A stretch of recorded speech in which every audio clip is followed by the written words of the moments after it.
So I'll start with this. A couple of years ago, an event planner called me because I was going to do a speaking event. And she called and she said, I'm really struggling with how to write about you on the little flyer. And I thought, well, what's the struggle? And she said, well, I saw you speak, and I'm going to call you a researcher, I think, but I'm afraid if I call you a researcher, no one will come because they'll think you're boring and irrelevant.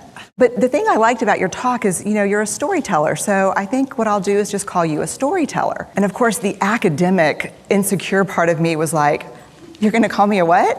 Brené Brown kicks off with a story immediately, rather than setting out the topic of her talk.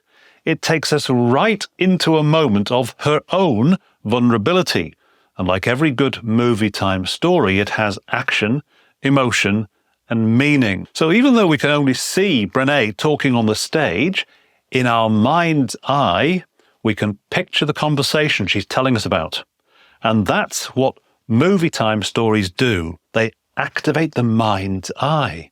They get a little movie running in our heads so we can suddenly see what you mean. This works so well because we've gone from an abstract idea in the title of the talk, the idea of vulnerability, and straight into an example of a situation where vulnerability arose and how it felt. And then there's a moment when Brené finds her calling. And this is where my story starts. When I was a young researcher, doctoral student, my first year I had a research professor who said to us, here's the thing, if you cannot measure it, it does not exist. To me, that's absolute nonsense.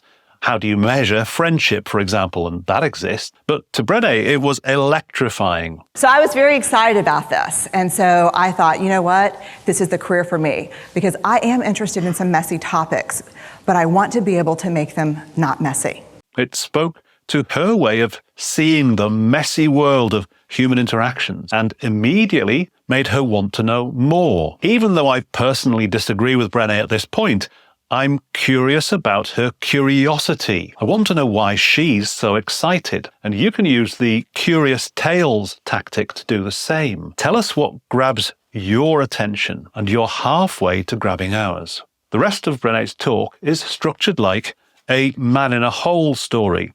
It's the story of how Brené learned a valuable lesson about herself and about the rest of us. So very quickly, really about 6 weeks into this research, I ran into this unnamed thing, this I'm not good enough, which we all know that feeling. The thing that underpinned this was excruciating vulnerability. And so I thought, this is my chance to beat it back with my measuring stick. I'm going to understand how vulnerability works, and I'm going to outsmart it. She starts in her comfort zone as an academic researcher, armed with what she calls her measuring stick, determined to reduce the messy stuff of human emotion to data points. Pretty soon she finds it's not that straightforward, and the crisis comes, the hole, when Brené needs to go into therapy to address her own vulnerabilities. So I found a therapist. I'm struggling. And she said, what's the struggle? And I said, well, I have a vulnerability issue. And I know that vulnerability is kind of the core of shame and fear and our struggle for worthiness, but it appears that it's also the birthplace of joy, of creativity, of belonging, of love. And I think I have a problem. And I need some help. But she recovers to a place where she truly understands her own emotions, and just like the man emerging from the hole, she's dragged those painful lessons out of the dark so that we can benefit from them too. For me, it was a year-long street fight. Vulnerability pushed, I pushed back.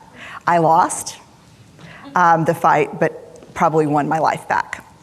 And so then I went back into the research and spent the next couple of years really trying to understand, what are we doing with vulnerability? Why do we struggle with it so much? Am I alone in struggling with vulnerability? No. So this is what I learned. Finally, it's worth noting how the title and theme of Brené's talk use the same story hook as the most popular talk on TED. This is Sir Ken Robinson's talk on how schools kill creativity.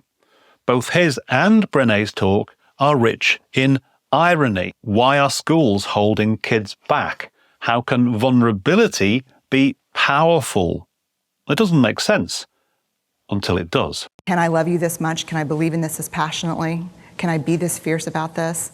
Just to be able to stop and instead of catastrophizing what might happen, to say, I'm just so grateful, because to feel this vulnerable means I'm alive. Then we stop screaming and start listening. We're kinder and gentler to the people around us, and we're kinder and gentler to ourselves.